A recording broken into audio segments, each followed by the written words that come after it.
feel like Mike Jordan. Give me the rock and I'm scoring. Hey, came from the bottom, that's foreign. I swear that I'm up for the sun in the morning. Yeah, they know that we ain't the same. 402, we rap the game. I told them this ain't a game.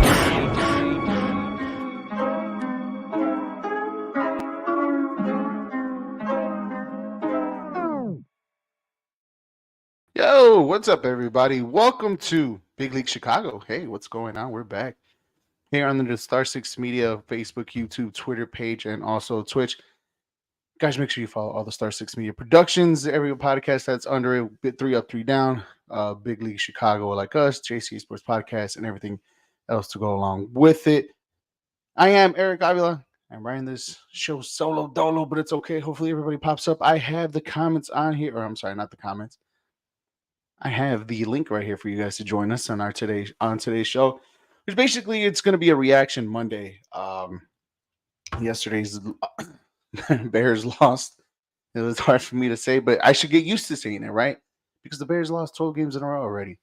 Another loss under the Chicago Bears column that dates back to last year, and we're approaching that 1-year anniversary of when the last time the Chicago Bears have won a game. So, yes, they lost to the Tampa Bay Buccaneers 27-17. Now, the score is a little bit lopsided, and it shouldn't have been. It's only there because of a interception pass from Justin Fields at the end of the game. That kind of changed and turned this game on its head. The Bears had the opportunity to go downfield, last possession, to go down, score, to either tie and or win the game yesterday. So, I mean, this is where we're at as Bears fans, right? This is where we're at as a whole entire, just literally in its whole entirety as Bears fans, that we are struggling mightily too in getting a win, and a win, like I said, that we haven't seen in almost close to a year. So Bears fans, come on, man, hop on the comments, join me on the show. How do you guys feel? Are you guys over it? Where do you guys stand on all of this as the Chicago Bears lose once again, 27-17 to the Tampa Bay Buccaneers? We want to get reactions. We want to get what you think. I know I'm in the game. I'm not in the game. I know I'm in a time slot where, it's Monday Night Football, but we want to get your reaction, best out of it too, the best way we can. And we just want to know what you guys think. My thoughts on the game is, hell, where do we even begin, right? Where to begin? Where are we going to see this? Where are we finally going to see a win from the Chicago Bears? Where and how? We are slowly approaching 0-3 territory. Slowly approaching 0-3 territory as we face against the Kansas City Chiefs with the JC Sports Podcast. We'll break down on Wednesday. But now we're at a point where the Chicago Bears are, how should I say this? The Chicago Bears are just an embarrassment at the moment, right? I think that's the perfect one. The Bears are an embarrassment at the moment because, again, we're searching for the win for the next year, so in a year, and in games to where the Bears are there, including last season. Last season, the Chicago Bears were there too as well in winning or in getting an opportunity to get some victories, in making sure getting a win is needed for our Chicago Bears. And now it's hard for them to find one. And yesterday was a perfect opportunity for the Bears to get the win. Justin Fields, 2 picks. Obviously, the picks were, well, one was very late that was off the hands, but the crucial one was actually at the goal line on 1st and 11. Mind you guys, it was 1st and 11 when Justin Fields threw that pick in their own, 5-6 yard line, whatever it was. They were there. They had a fresh set of downs. I know they got, I think it was before that, Chase Claypool's pass interference, blocking, whatever the case may be. And throughout the whole entire game, it just was, we can singly focus on that play, right? Because actually that was the biggest one. That was the biggest moment of the game. That was the what everybody is basically talking about, is the interception from Justin Fields. and how honestly it just deflated deflated the whole Chicago fan base. On Twitter, on Instagram, on everywhere you go on social media. They just deflated just the fans because we were so close. We were there in a game that was there for the taking. It was hot. It was steamy. You seen the players going down. Mike Evans throwing up. Jaquan Brisker throwing up, or for illness, dehydration, whatever the case may be, whatever he was that he was gone for a good portion of the game. It was a very ugly win, and I'm okay to the point to say that this is a bend don't break situation. I'm okay with this situation being where the Chicago Bears as a whole really didn't look spectacular, didn't look great on both sides of the ball, didn't look good at all. But also at the same time, I'm okay to say that the Bears defense, although they gave up big plays here and there, they gave up running plays, good, third and long situations. They gave up, you know, key plays. They only gave up 20 points. And I think in the NFL, giving the defense only giving up 20 points is probably what you like to call the bare maximum, if that makes any sense, of the Chicago of a defense to just keep you in a game, to keep you right then and there, just to make your team win. And the offense has to do their part. Now, Cairo Santos, fantasy points with 2 field goals, one for 50, one for 30, for 30 some odd yards. They were there, right? A touchdown pass that was a beautiful pass from Justin Fields to Chase Claypool. Obviously, there's a lot of pros to take from this. I think the only one con, I mean, there's multiple cons. Justin Fields getting sacked like 9 times, which some of them are his fault. You go on and on. Again, the lack of play calling, the creativity of Justin Fields being a pocket passer. And you've seen Justin Fields a lot in that game where he was just in the pocket most of the time, trying to be something that he's not, or trying to be something that they want him to be. And that's where it's getting a little complicated and a little hard for us to judge him, or for us to see, because we know what Justin Fields is. And Justin Fields, what he is an athlete. An athlete that can create with his feet, an athlete that can go left to right and throw down the field, hell, even north to south sometimes, and with his legs running that. But we understand that he can be that. And I think we could be in the situation where it's like you can pick and choose what Justin Fields do you want to see. Do you want to see the athlete that we saw last season?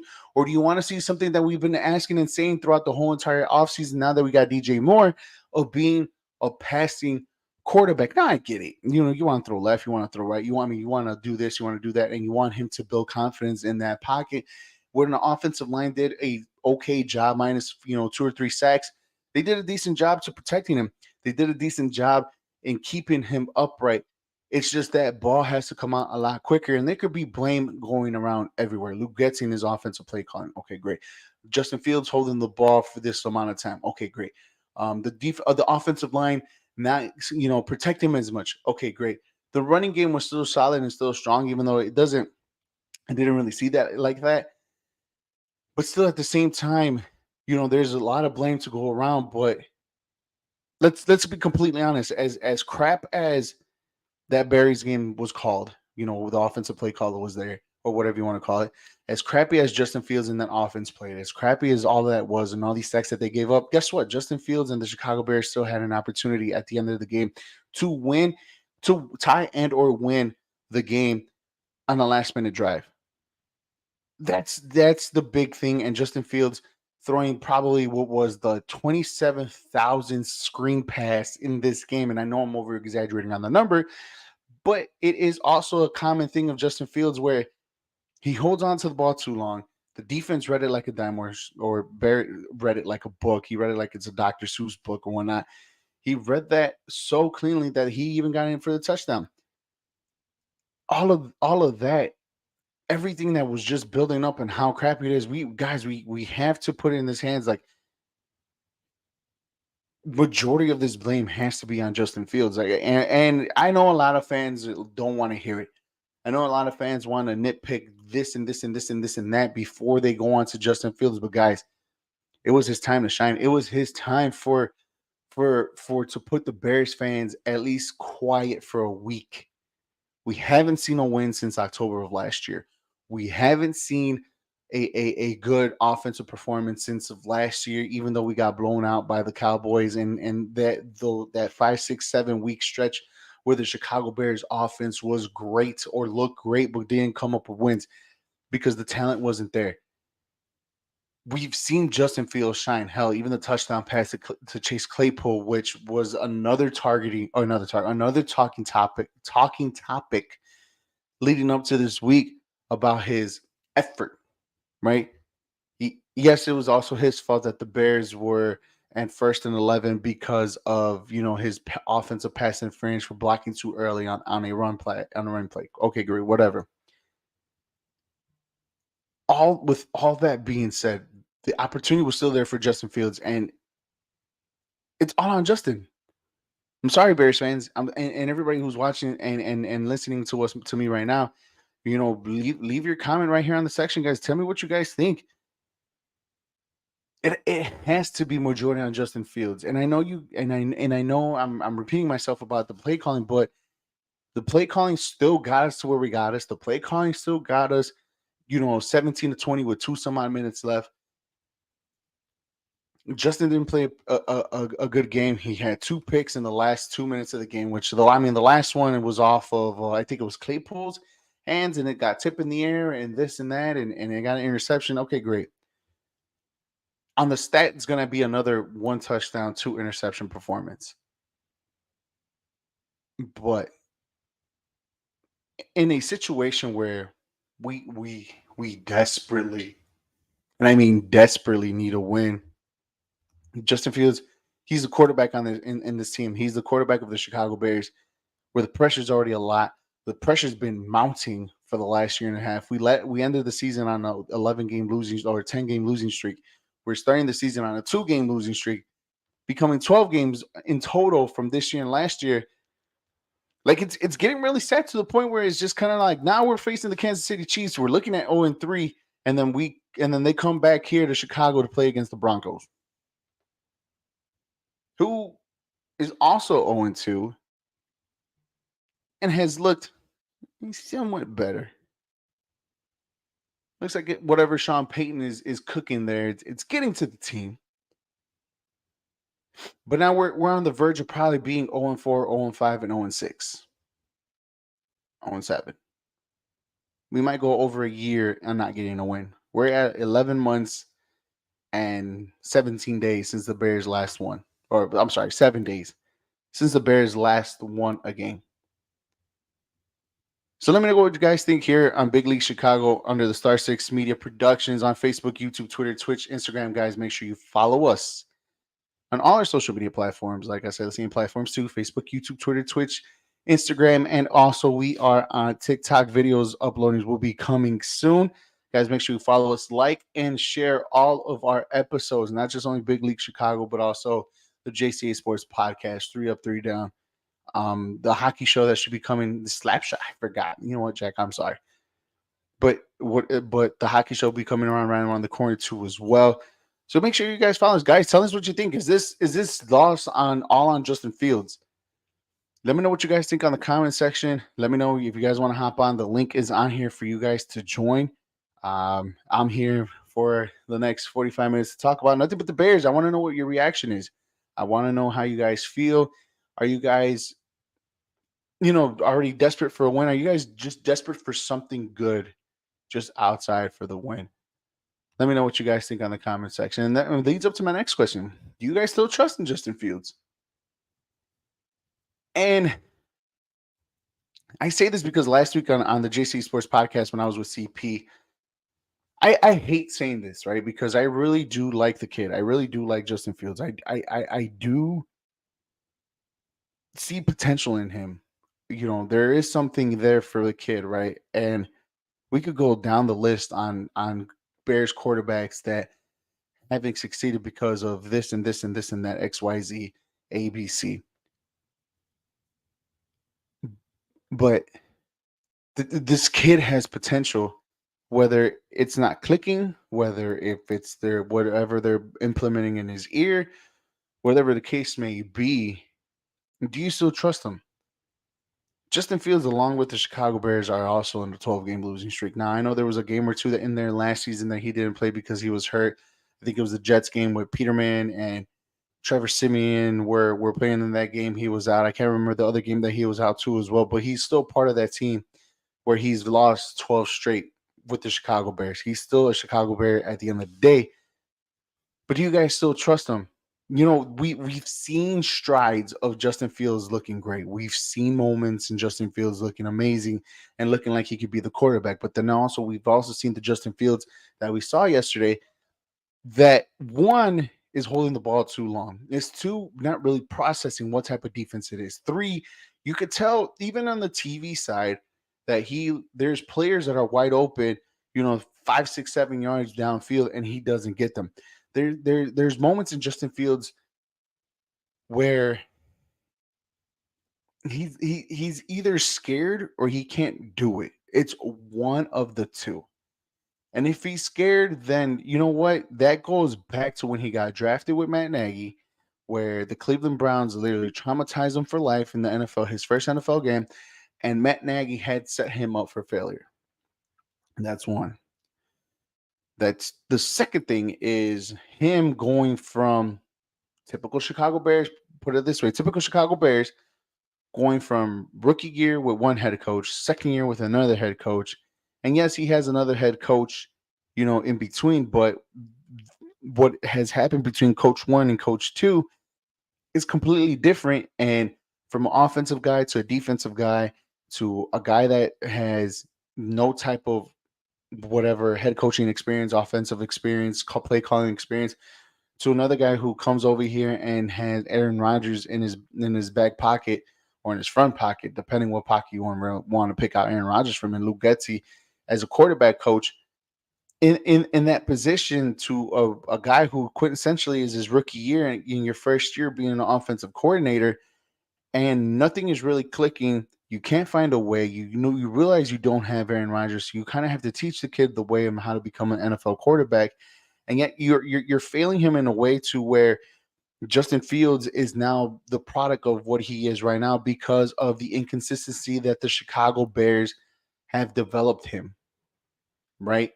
The Chicago Bears have history of a GM drafting a quarterback and developing him, or drafting a quarterback and then the following year getting another head coach, right?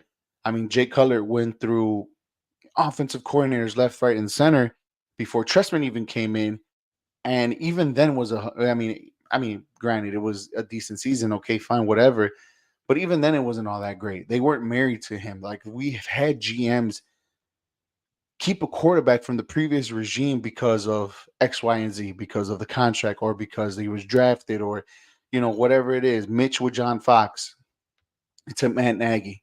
When Matt Nagy said that Mitchell Trubisky's not that guy. Well, Justin Fields with Matt Nagy, now with Matt Eberflus and Luke Getsy. It's like it's a never-ending cycle.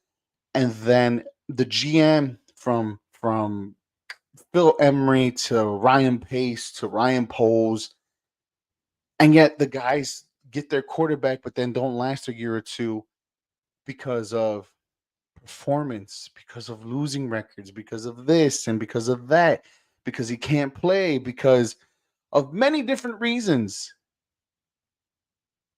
Now Justin Fields is another victim of that.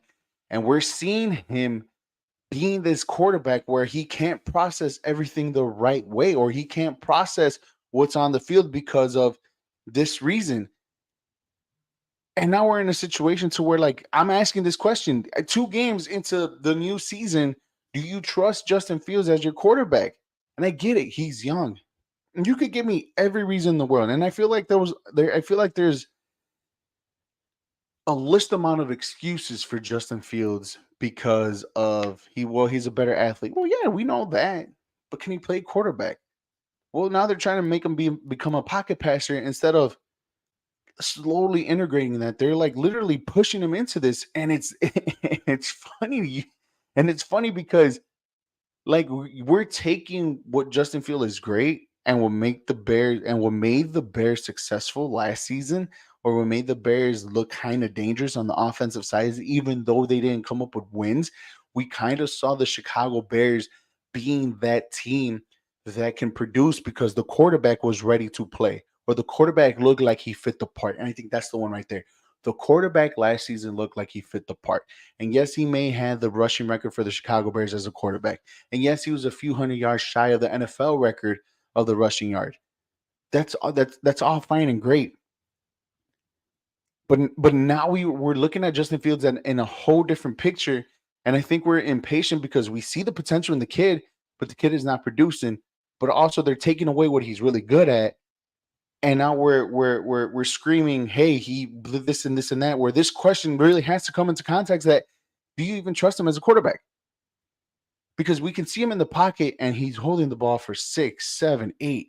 I know I'm over exaggerating on the time, but the basic knowledge of football, they say 3 seconds and out. 1, 2, 3, go. 1, 2, 3, go. And I know it's not that fast, but 1 Mississippi, 2 Mississippi, let's go. And yet you see him holding the ball. Some of the sacks yesterday was because of Justin Fields. The offensive line did what they needed to do because they gave him that protection. Justin Fields ran into 2 or 3 sacks yesterday, and some of the sacks can be on the offensive line, but majority of the sacks are because of the quarterback most of the time. Guys on the chat, guys that are watching, thank you guys for watching and listening. Guys, do you guys still trust Justin Fields? The comments, please put on the comments right here. The link is on the bio too as well. If you guys want to join in, click on the link. I want to know what you guys think. What's your reaction after yesterday? How confident are you in the Chicago Bears? Do you trust Justin Fields as your quarterback? Is he enough? He's not married to Ryan Poles because he didn't draft him. He's not married to this regime because that's not his guy. They inherit him because of the situation on the previous regime, which seems to be the Bears' go-to mantra. But I really want to know what you guys do think. Do you guys still trust Justin Fields? And also the first question of the night, is it all on Justin Fields? Is yesterday's loss all on Justin Fields? You can say play calling left and right. You can say whatever you want to say. But at the end of the day, the Chicago Bears had the win, or had the opportunity to tie and or win the game yesterday on the final drive in Justin Fields' hands, and an opportunity for Justin Fields to prove however many haters he has out there, prove wrong that he's the right guy for this fit. I want to know what you guys think. This is a live reaction of this game because, guys, we are under a 12-game losing streak. You hear that in baseball. You can hear that in basketball here and there. You can hear that in all the other sports across the world. You don't hear that in the NFL as often because the games are only 17, 18 games. And you're talking about a losing streak that is building from last season. 10 games last year, 2 games at the beginning of the season. This is becoming embarrassing for the Chicago Bears. And I know there's a national market out there that's saying that Justin Fields doesn't want to be here, or he believes that Justin Fields doesn't want to be here. I think if you guys watch TV, if you watch morning sports shows, you know who I'm talking about, who's out there saying that type of stuff. But let's be completely honest here, guys. As Bears fans, we got to come together and we really got to think, is Justin Fields the right guy for this? Do you guys still trust him?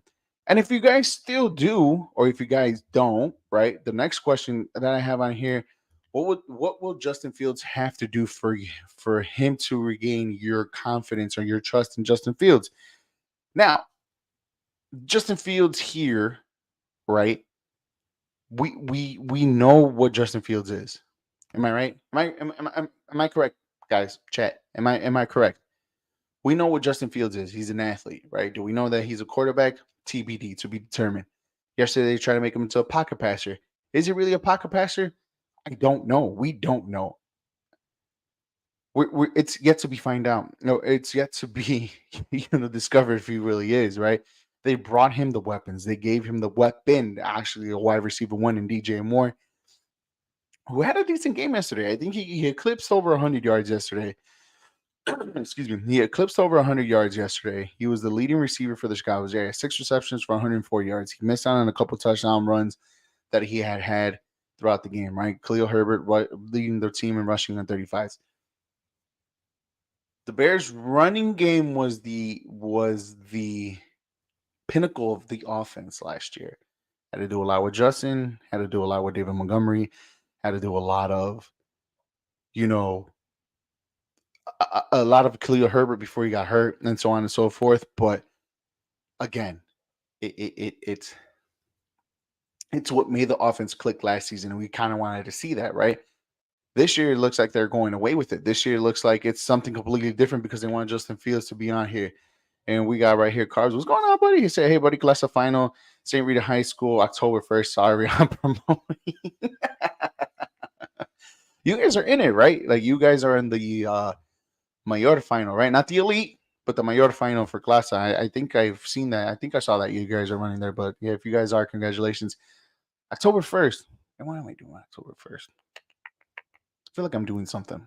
If not, I'll go. I know St. Rita High School is not that far. But to answer the question, though, he said he wants to say he want to give him by week 3, by this weekend. There's no change by halftime. Then let's put in the other kid, Badgett. Ooh, already calling for him, huh? And this is what I was worried about, right? And I don't know about you guys. I don't know how you guys receive information from your sports teams, right? By the way, good luck. October 1st. Carbs. Good luck. I wish you guys. And whenever I get back into shape and don't look like the soccer ball, whenever you guys need a goalie for the veterans or for the reserves, I'm right here. Just give me time. Just give me time. I'm promoting myself. I just need to hit the gym and drop a few LB, more than a few LBs, but I got you. If you ever need a goalie, emergency, I could be your 4th choice. I don't give a damn. I'm cheap. Just pay my entrance. No, but in all seriousness, outside of that though, yeah, this is the one thing I was worried about, and not just me, but I think all Chicago fans, that why do we admire a lot of our backup quarterbacks? When Cuddy was here, obviously it was Caleb Haney and Josh McCown. Like, we admire our backup quarterbacks a lot more, right? Mitchell Trubisky was here. Well, actually, that one was kind of a not really. There was really no backup quarterback. I think we had Matt Barkley once upon a time. Wasn't he his backup? Or what? Long neck. What was his name? What was his name, Chad? What was his name? Long neck dude that we got. That Mike Glennon. God, that came down with myself. Mike Glennon was that guy, or backup quarterback. But then now with the Badgett kid, obviously, the way I process, I hear a lot of press conferences. I read a lot of blogs from the Athletic to the ESPN 1000 to all these other news sources I can get from the Chicago Bears. And the one thing I get out of this, guys, right, is Badgett was undrafted. There was a guy that they just literally just plucked out that they didn't draft, and whatever the case may be, they got him to come in. And obviously, he played out PJ Walker as the backup, right? They kicked him out. He was doing well in the preseason, doing well in the training camp for him to receive the position, right? Nathan Peterman, he was still there, but we all know that it's Badgett's job for the backup quarterback, right? I may be overthinking this, guys. I don't know how you guys feel about this, but when I heard Matty Eberflus and Ryan Poles talk about Badgett, they sound excited. They sound like it's their guy, right? It's like this is their guy that they chose. They didn't draft him, but they chose him, and he kind of overexceeded their expectations for him to be QB2 at this point. Okay. And when they talked about Justin Fields, again, it looked a little mellow. It looked like it was a little bit more professionalism behind it, but it also looked like, yeah, he has to prove himself out here. It's a very important year for Justin Fields. Year 3, the 3-year jump, and so on and so forth, and this and that, and yada, yada, yada. And I just personally feel like it was a shot at Justin Fields of like, hey, buddy, guess what? We have our guy that we chose as a quarterback. Although we didn't draft him, we picked him up and we really liked him. And guess what? He performed well. That a lot of Chicago Bears fans were screaming and yelling and jumping and asking, like, he may be QB1 by week 5, week 6 if Justin Fields doesn't perform. And the scary part about that is it's starting to look like that, right? And I think the I go back to the last play of Justin Fields because like that one was where the game was thrown away, literally. No pun intended, but it was thrown away by Justin Fields and the Chicago Bears, mainly more Justin Fields, that they got themselves in an 0-2 position. And now we're at a point now to where we may like right here, Carbs just said, bro, like if there's no change by halftime, then let's put in the other kid Bajan. It is not too out there, it's not too crazy. Like there's many scenarios in this, and this is how finicky or this is how weird this Chicago Bears team really is. Like there's this where the Bears can be like 0-6. There's this where the Bears out of nowhere just turns it on and has like this outrageous ass run where they pick up win after win after win after win, right? There's also an opportunity that Justin Fields could like, shit the bed and Bajan comes in. And then there's also where the Justin Fields looks like the MVP that a lot of national people were hyping him about, that he could be the NFL MVP of this upcoming season. And that's where we're at with the Chicago Bears team. There's a lot of hype, but there's also a lot of potential there, and especially now with DJ Moore. But again, I go back to this, like after we see back-to-back stinkers, especially the first game against the Packers in week 1. And now what we saw in week 2 of him, throwing their interception with like more than 2 minutes left in the game, down by 3, and he basically gave him that. It's starting to feel like the Chicago Bears fans are slowly but surely losing their patience in Justin Fields in them and him being QB1. Now, mind you, he's still under one more year left, so he's under his 3rd year. His 4th year is next year, right?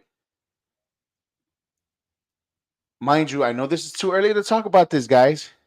I know the chat, I know, and everybody's listening. I know there's a lot. Or how should I say? I know it's early to talk about this, but let's remind ourselves, guys, that the Chicago Bears have 2 first-round draft picks next year. It's theirs and the Panthers. And at the moment, it looks like the Bears draft pick is going to be higher than the Carolina Panthers. And that's worrisome. That's very worrisome because we all said before, I was one of them. I'm raising my hand too. I am the one that said this too as well. And just like most of you two on here, believe that the Carolina Panthers pick was going to be higher than the Chicago Bears pick. And again, I know we're in week 2. I know there's still like 15 games left to play in the season, 14, whatever number it is now with the added games and whatnot. But guys, mind you that the Bears have 2 number 1 draft picks. And if the Bears have 2 top 5 draft picks, that indicates that Justin Fields either had a really bad year, or Justin Fields just went down for an injury. And I'm not wishing injuries on nobody, knock on wood, my big ass head.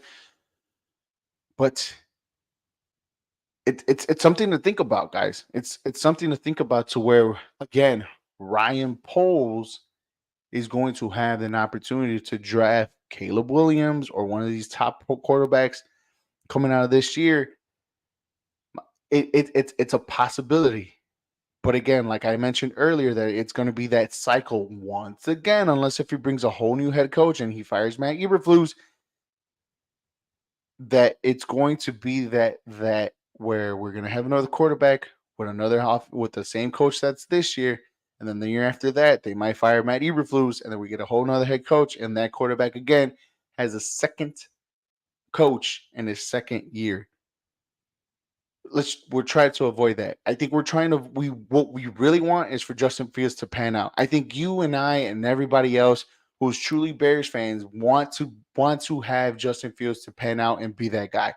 We don't want to have this situation to where we're going to have this same cycle once again that the Bears have a quarterback, they draft a quarterback, and then it's another head coach, and the head coach gets fired, and then 2 more years of that same head coach, and everybody leaves, and so on and so forth, and rinse and repeat, rinse and repeat, rinse and repeat. That's the Chicago Bears, rinse and repeat, and I don't think they have learned that lesson. But again, I think that Justin Fields, in order for him to regain the trust of not just me, but I think of everybody here, is you need to have consistent weeks of how he had last year, where he has these games. Hopefully, it's a little bit more passing yard than rushing yards, but he has these moments where Justin Fields has these games where hopefully it brings in a couple Bears victories, and I think that's all we want. That we could probably regain his trust, and even then, if it doesn't, right? It has to be consistent, guys. It has to be consistent in order for Justin Fields to regain my trust and probably your guys' trust. Where it's not, it doesn't need to be one. It needs to be at least 4 or 5, and then maybe he can have a stinker, maybe. But he can have a stinker as long as these habits that he's having now of holding the ball so long, of keeping being in the pocket for 25 seconds, not throwing the ball, running into sacks, like those are the mistakes that we slowly but surely have to see Justin Fields like get rid of his style of playing in order for this trust to be regained once again. For my sake, at least for my sake, but probably for everybody's sake too as well, because I got to remind everybody that the 2 first-round draft picks are in the Bears' back pocket, and right now those 2 picks looks like the highest one is looking like the Chicago Bears at the moment, guys. But I don't want that to happen. I want Justin Fields to prevail. I want Justin Fields to be the guy, to be the next or to be the quarterback of the future for the next 4, 5, 6, 7, 8, 9, 10 years, whatever, how many number of years of Justin Fields is going to be here. But let me remind you guys that it's not Ryan Poles' guy. And he has to do this constantly week in and week out, not only to impress myself and you guys, but also the guys that are up there that didn't draft him in the first place. You guys are watching and listening to Big League Chicago here on Facebook, YouTube, Twitter, Twitch, and also follow all our social media platforms: Facebook, YouTube, Twitter, Twitch, Instagram, and TikTok. I am Eric Avila here with Big League Chicago. We're talking about the Chicago Bears. We want to know what you guys think of from yesterday's game. Where's your trust level in Justin Fields? What do you need Justin Fields to do to regain your conscience, your confidence, to gain your trust? How do you guys feel about yesterday's game? I mean, there's a lot to talk about. We're only 2 weeks in, guys, and now we're having these conversations about Justin Fields being the quarterback of the future, and it leads into my next question: are we seeing Justin Fields crumbling in front of our eyes? Because Matt Nagy messed him up the first year. We all know that. Last year was kind of the year where we saw the surprise in Justin Fields of him being that guy, being that quarterback, giving us that hope. Even though the Bears lost 10 straight games after their win against the New England Patriots, that's about to be running up in a year already. Even though we saw them scoring like 30 some odd points on the Dallas Cowboys and them scoring 50 on us, even though we saw these amazing runs where he almost broke the NFL rushing record for the league, even though we saw all this amazing stuff, it still leads to losses. And I think now how high these expectations were going to be for the Chicago Bears, I think we all got gut punched, right? Or got kicked in the nuts, or got punched in the face, or whatever, analogy you want to use, and how horrible these last 2 games were for the Chicago Bears, whether if it's Justin Fields' fault, Luke Getsy's fault, play calling, offensive line, whatever you guys want to blame, because there's blame to go around for these last 2 losses for the Chicago Bears. But it's like we're seeing a whole new Justin Fields, and it's not pretty to see. And it's like we're seeing the Justin Fields that was under Matt Nagy, the guy that doesn't know what to do, the guy that doesn't know where to go with the ball, the guy that's getting sacked 25 times. And I know I'm over exaggerating the numbers, but quite frankly, I think that's the amount of sacks That's the amount of time he's been sacked so far in the 2 games. Again, over exaggeration, but neither here nor there. The amount of people that he's missed that have been wide open, and there's a lot. There's been a lot in Justin Fields' so far young career that he's missed the wide open targets. He's missed DJ Moore. He's missed Cole Kmet. He's missed Chase Claypool. He's missed Darnell Mooney. He's missed, Economimus St. Brown. He's missed. I don't know. I can't even. I mean, I'm telling you all the guys' names that I can remember on top of my head who's a receiver in this team, but he has missed the wide open receivers simply because I don't know if either he trusts what he sees or he doesn't know what he's seeing, what coverage are they doing. That we're seeing the confidence level of this kid that we had so much high hopes. We're seeing him crumble in front of our eyes, and it's sad to see, to where maybe that's what Justin Fields is. Maybe we do need a new quarterback, or we need to turn the page on Justin Fields. But I'm seeing a guy who's saying the right things, but is not proving it on the field. Who knows how to run the mic, or knows how to talk on the mic, and knows how to talk to the press and the people that are in front of him after the post games and the meetings throughout the weeks, the media meetings throughout the weeks. I hear a guy and I read a guy who is confident and knows how to say the right thing. But on the field, I see a guy who is struggling, that is crumbling, that is getting the pressure, that is doing the wrong things, or doing the things that you see a young quarterback go through almost every single time that's not named Justin Fields. Name all the other quarterbacks before, the Jamarcus Russells, the Zach Wilsons that are right now, the Johnny Manziels, I mean, that there's a list of quarterbacks that you go on and on and on that you can see, and it's sad to see that we're seeing this guy. I'm at least seeing this guy. I don't know about you guys. Maybe I'm wrong. Prove me wrong in the chat. But I'm seeing a guy who's crumbling in front of my eyes, that can't do the basic quarterback stuff because he wasn't really prepared for it. Carbs goes on. What's going on again? Carbs. He says, "I would love to see Justin to prove everyone." Yeah, that's a number 2. I'll read that one right now. I would love to see Justin Fields to prove everyone wrong, even myself, and show us that he's the guy that lead us to Super Bowl glory. But let's go playoffs first. Let's go winning the conference first. But I get where you're going. If he does struggle and Bagent goes and hope it gives Fields a kick in the butt, and he does his homework and extra credit to get back as QB1, if Bagent also struggles. Sometimes benching does that to a player as it wakes them up and plays better. I hope it does for his sake. Yes, bro, if we got a veterans team, you're more than welcome. Unfortunately, my team didn't, so. Man, like I said, I'm here. I'm here if you need a goalie. Let me just, like I said, drop a few LBs, bro, and I got you. RG3. RG3 is probably the perfect one too as well. But with RG3, you saw the excitement. He was rookie of the year. You saw that in RG3. We didn't see that with Justin's rookie. You know what we saw, Justin Fields? His ass on the ground, his ass getting tackled, his ass playing these play calls that was weird. Like I was there. Justin Fields' first game when he came in as a backup because Andy Dalton got hurt at Soldier Field in the home opener against the Bengals. I can remember every single play. I can remember everything that has happened. That's like a core memory of me. Thanks, I took my beautiful girlfriend out to the game. Like I can remember everything and how I saw Justin and where he was comfortable and where he wasn't comfortable in his first game in the NFL. Like I saw it in my first eyes. I saw Justin Fields play, and I can say that I saw him play live, right? This is a whole different Justin Fields. This is a Justin Fields that got his ass beat and has been getting his ass beat in the last 2.5 seasons, or 2.25, or whatever amount of games he's been playing. But for the past 2 seasons, this is a Justin Fields that Matt Nagy, fucked him up because of the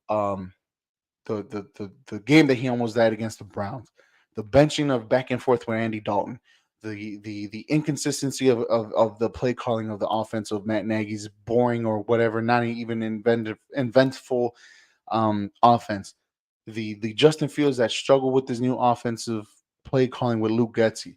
Then I seen the Justin Fields that thrived, that was that guy for plenty of weeks in the Bears. Even though they kept losing, we had to hope that, you know what, we knew what it is, but we're seeing Justin progress. We're doing this, and now we're seeing Justin Fields being this guy that is slowly but surely still not picking up the speed of the NFL. And what's damning of it, remember, I don't know if you guys remember, but I'm not sure if it was last year or his rookie year when they played against the Buffalo Bills, where he's like, oh yeah, the game seems slow to me. The game this, the game that.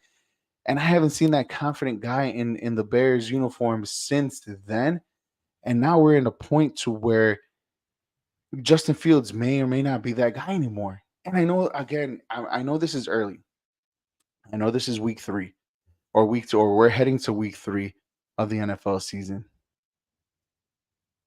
But it's a conversation to have, because as I'm going to remind you guys almost probably every week or every other week or every other episode or every episode or whatever the case may be, that you guys might hear me say this, but if Justin Fields doesn't improve, we got 2 first-round draft picks, and there's quarterbacks galore coming out of this draft if they do end up coming to this draft, to where Justin Fields may not be the guy anymore in his final year of his rookie deal, that they may not even give him that 5th-year option. They'll just cut him loose after the 4th year. So it's kind of we're seeing this guy slowly but surely crumbling. And again, like my previous question, what does he have to do to regain the confidence? Just play well. Just ball out. But at the same time, that it goes double-edged sword, because in order for him to do that, guess what? The play calling has to be fitting. It has to fit for him in order for him to do that, to be successful. And I know that we want to see Justin Fields throw the ball because of the weapons he got, right? Or just a new weapon that he got, and the healthy weapons that he had last year from Kmet to Mooney, even though he got hurt over yesterday. Just mind you that they want him to be something that I don't think he's ready for. And that's also hurting his confidence and being a decent. And this is all I want. This is all I want, is a decent quarterback that flirts with 15 to 10 and probably squeak in the top 10 quarterbacks in the NFL. I mean, that's all I ask for. I think that's all you guys want too, as well as a quarterback and that's in the top 15, because with a quarterback just like that, you have an opportunity to make a decent playoff run. But I think they're making him do something that he's not comfortable with, and now we're seeing him crumble because he has the pressure of the Bears of losing 12 games straight. The Bears hasn't had a 4,000 passing yards. That was the question almost throughout the whole entire season from the crew, or from the people there, or from the media people, that the Bears don't have a 4,000 yard passer. Justin Fields said himself that he wants to be that guy. So in order for that, you have to throw the ball, but I think they're not making him go left and right and extending the play, running with his feet or using his feet to create that passing lane or to create that throw. Instead, they're making him be something that he's uncomfortable and not being used to, because he's never been in those type of situations where they give him the opportunity to stay in the pocket. But then it's also his fault that he can't throw the ball a little bit quicker. Like you see it, 5 seconds, 6 seconds, bam, he's running into a sack. Because he doesn't know if it's a man coverage or if it's a zone read. He doesn't know if this man is really wide open or that man is really wide open. He doesn't know. And I said this, like I said, I said this on Wednesday's show, and it hurt me saying this. And CP is my guy, right? And he looked at me funny when I said this after one game, and it's one game, but it's starting to become Mitchell Trubisky-esque on the decisions that he's made playing the quarterback position. That's what, and it hurt me saying it, but seeing it doesn't sound that bad. Go on the comments here. Says if he don't improve, he might be a trade chip for a team that might be able to fix him by playing to his strengths, since our coaches are stubborn with their pocket plays. That could be a possibility if they ended up drafting. If the Bears picks and the Panthers picks are within the top 5, that's a possibility. I'm not gonna lie there. I mean, that's a good point. Josh, what's up, Josh? In the comments saying Justin Fields equals trash, basura, garbage. I mean, I don't want to say it. I'm not that guy. I'm not there yet. I'm not, but I'm getting there. I'm that one emoji that has the guy throwing or has the garbage in his hand But my garbage is like my hand is extending to the garbage. The garbage is not there yet. I'm just extending it there. So that's where I'm at. I don't think he's trash, but it's almost there.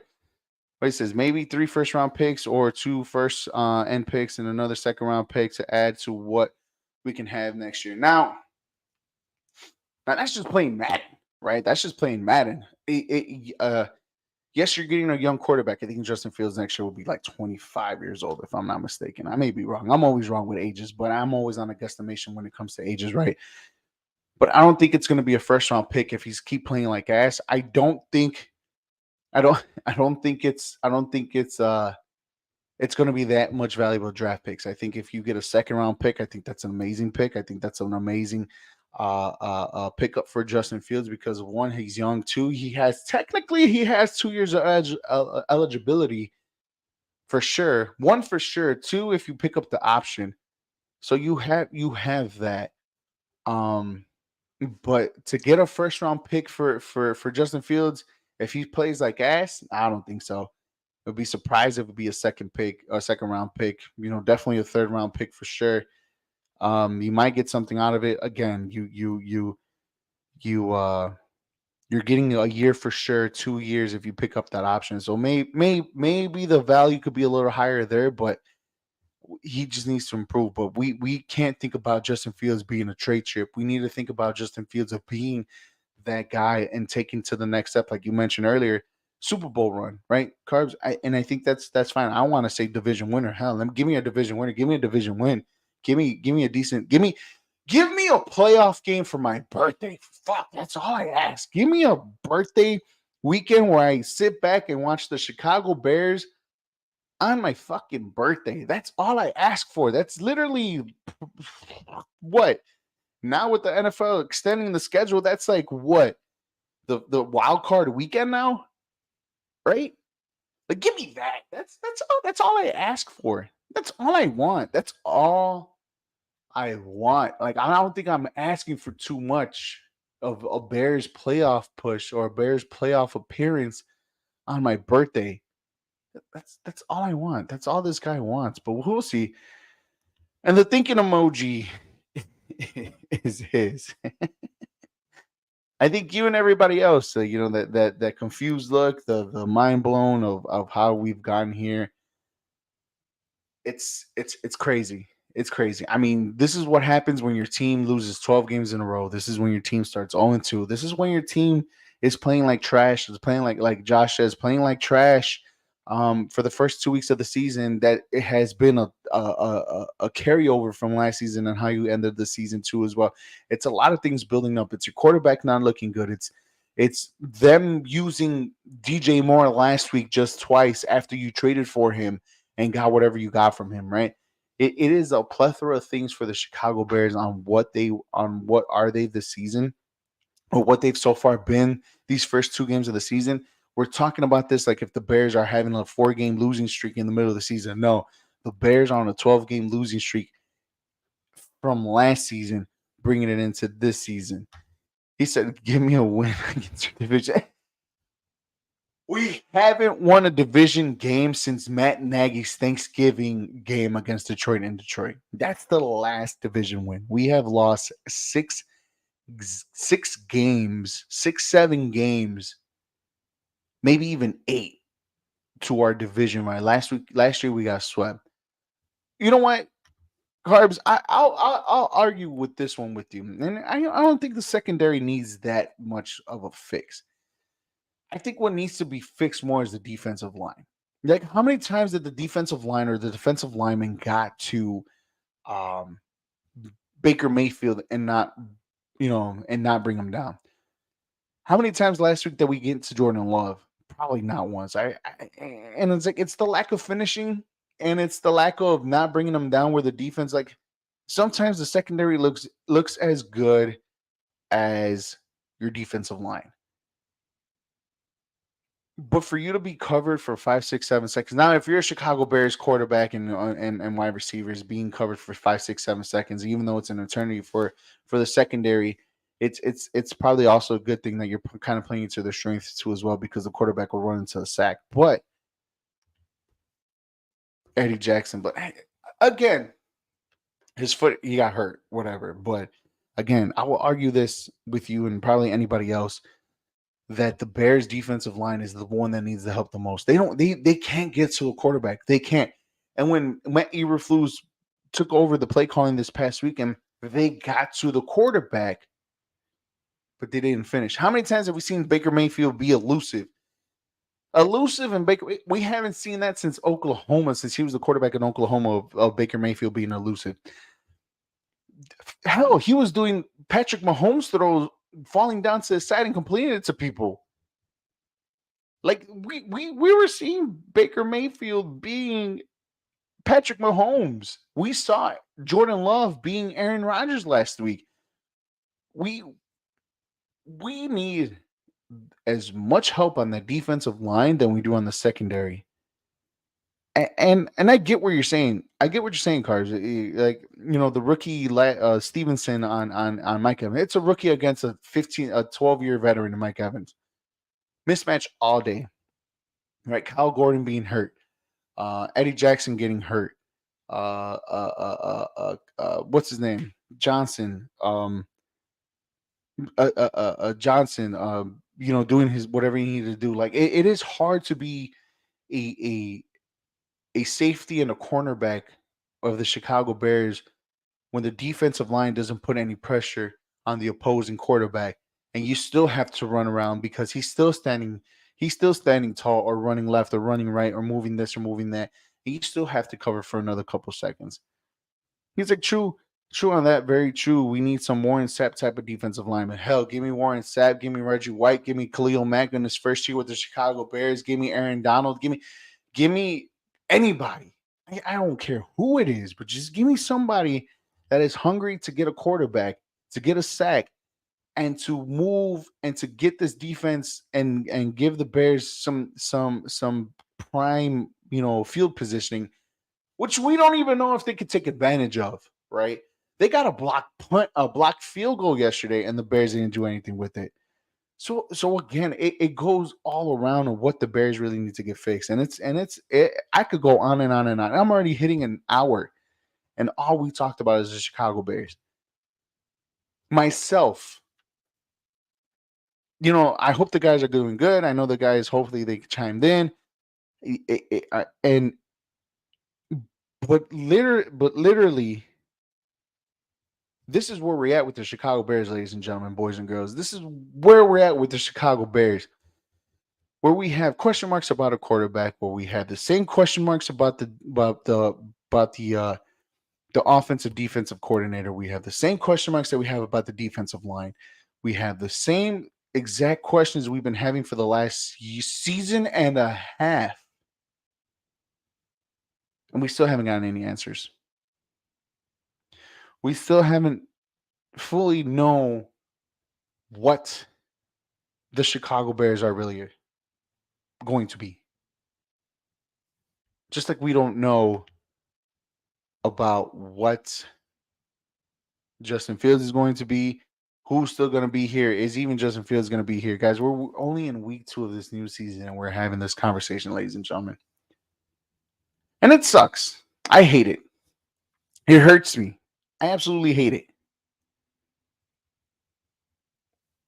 But it's where we're at. This is what happens when you lose 12 games in a row. This is what happens when you have bad season after bad season after bad season after bad season, and you get one decent season where you make a playoff push, and then you crash out, and then another bad season, and another bad season, and another bad season, and you just get that one good season, and we ride that season like there's no tomorrow.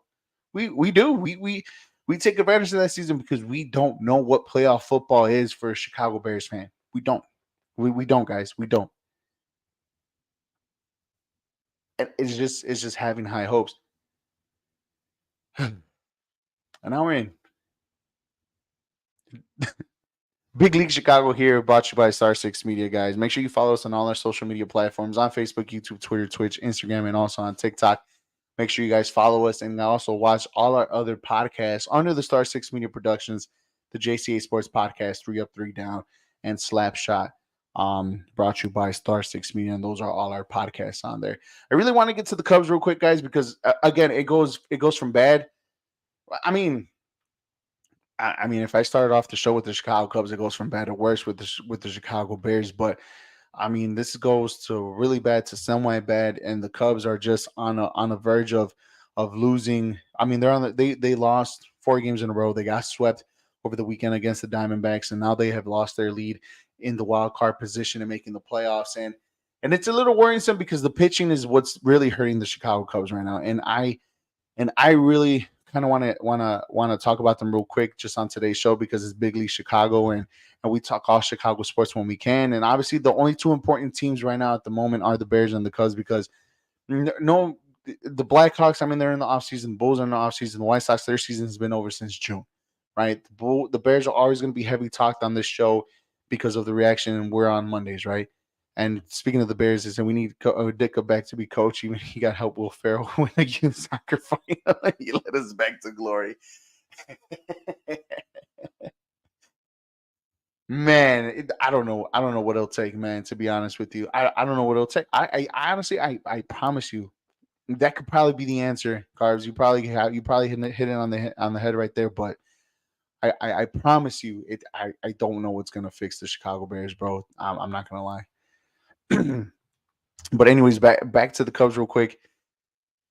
It's very damaging. It's damaging because like you lose the positioning in the playoffs, right? Now you're scrambling. Now, obviously, you get the Pirates in the next couple of weeks. I think you still get the Brewers and the Reds couple like one or two more times towards the end of the season. But we're down to the nitty gritty in the last 2 weeks of the MLB season, and the Cubs are now fighting for their position. They were in prime position a couple weeks back, and even being in the NL Central race and winning that division too as well. That looks like it's out of the picture unless if they find a way to sweep they find a win the next 5, 6, 7 games in a row. Maybe it becomes a different story, but it's damaging to a point because they brought a team that they were ahead of. They brought them back into the race, and now they're out of it at the moment because of them, because of the sweep and the losing streak that they really have.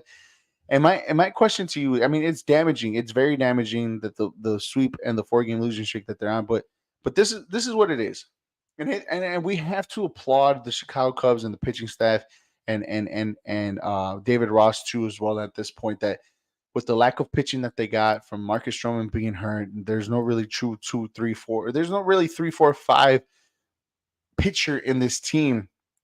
The bullpen is inconsistent, but give credit where credit is due in David Ross, and this is where I give him credit that he's putting that tape on the cracks that the Chicago Cubs have in this pitching rotation. So they got them to this point where they're at today and being a few games out of the wild card spot and being a few games, have a few games lead in the wild card race and being in contention for the playoffs. Like you got to give credit where credit is due. And but the Cubs, but they legit squeezed every single amount of juice in this pitching rotation and this bullpen that I think now you're starting to see the Cubs kind of fade out a little bit, and that's scary. I mean, am I upset? No, I'm not. I think this was an exciting season for me. This is an exciting season for me. Like my eyes and ears are on the Cubs a lot more lately, and have been for the last month and a half, where I tune in a little bit to baseball. I mean, I kept up with them throughout the whole entire season, but I've seen the juice being fully squeezed out on the Chicago Cubs pitching staff. They have no pitching. They have no bullpen. Alzolay is gone for 15 days. I think he's on day number 3 or 4 out of the 15. There's no true closer. There's no true number one. There's no true number two.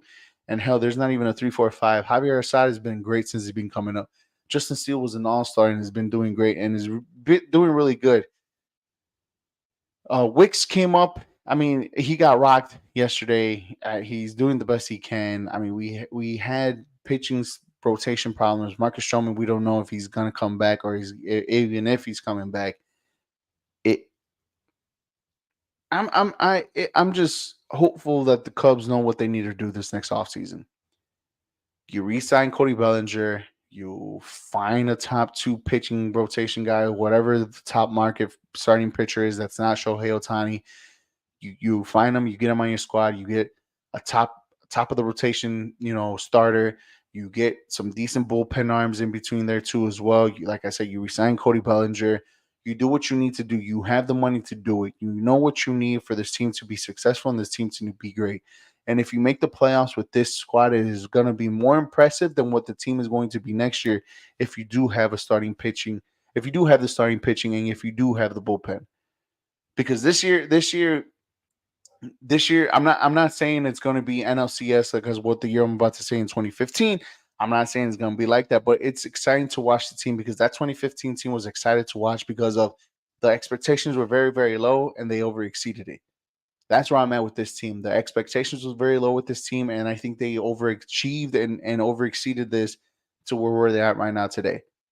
But if the Cubs get a playoff push with the next 2 weeks of hopefully being that opportunistic offense that they are and they have been throughout the whole entire season, and get a pitching gem or a pitching start or something of reasonable, of reliable from the pitching rotation, from the starters to the bullpen, I think the Cubs can just squeak into the playoffs. I'm not looking for NLCS. I'm not looking for, I just want them to just to be part of the dance. And if they don't make it, well, guess what? Now we know what the Cubs are. Well, now we know what the Cubs need for the following offseason.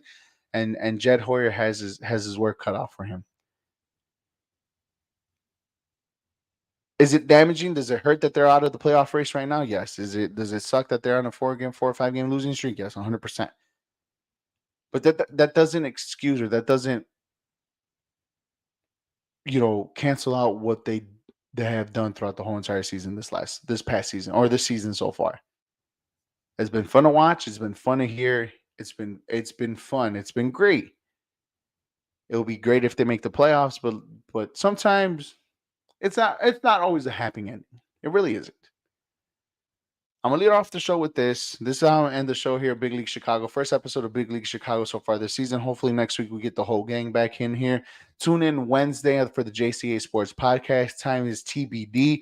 We're gonna preview week 3 of the Bears versus the Chiefs. I mean, there's really nothing to preview. The Bears might be 0-3, but are we going to be a little bit optimistic because the Chiefs really haven't been the Kansas City Chiefs that we've known and seen for the last couple of years?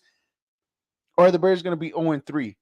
And if they are, where do you see the Bears winning the next game? That's going to be in our next podcast on the JCA Sports Podcast here on Wednesday with Jose and John coming on here too as well. As always, I'd like to thank Carbs. I'd like to thank Josh and everybody else that comment on here. Thank you for watching. Thank you for listening to the show. Thank you for hopping on. Guys, make sure you follow us, all our episodes and all our shows. Make sure you like us and you hit the bell under the Star 6 Media Production and also the JCA, the John Conavi Facebook page too as well, just to get notified when our shows are live. I appreciate everybody for hopping on. I will see you guys on Wednesday with the rest of the crew with John and Jose.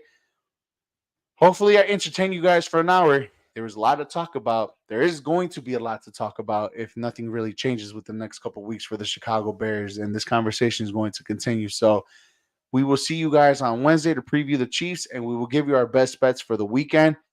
Until Wednesday, y'all, and next week for Big League Chicago, this has been Eric Avila. See you guys.